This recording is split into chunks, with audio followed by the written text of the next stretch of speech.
Australia में cricket की दुनिया को हिला देने वाला अफसोसनाक वाकया पेश आया है। 17 साल नौजवान cricketer Ben Aston practice session के दौरान गेंद लगने से जान की बाजी हार गया। मकामी मीडिया के मुताबिक वाकया मेलबर्न ईस्ट में पेश आया, जब तरबियती सेशन के दौरान थ्रोइंग डिवाइस से फेंकी गई गेंद उनकी गर्दन पर जोर से लगी।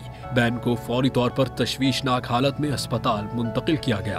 ताहम डॉक्टरों की तमाम कोशिशों के बावजूद वो जानवर न हो सके। क्रिकेट विक्टोरिया के मुताबिक बेन ने हेलमेट तो पहना हुआ था, मगर बदकिस्मती से उसमें गर्दन का हिफाजती हिस्सा मौजूद नहीं था, जिसकी कमी जानलेवा साबित हुई। ये सानिहा 11 साल कबल ऑस्ट्रेलियावी क्रिकेटर फ्लिप ह्यूज की अलमनाक मौत की याद ताज़ा कर गया।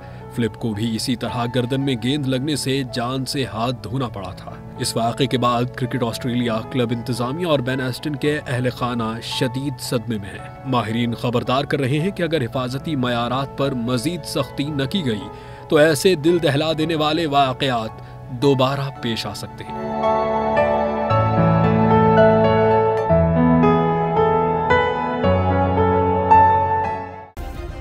सब्सक्राइब करें और बेल दबाएं ताकि कोई खबर रह न जाए।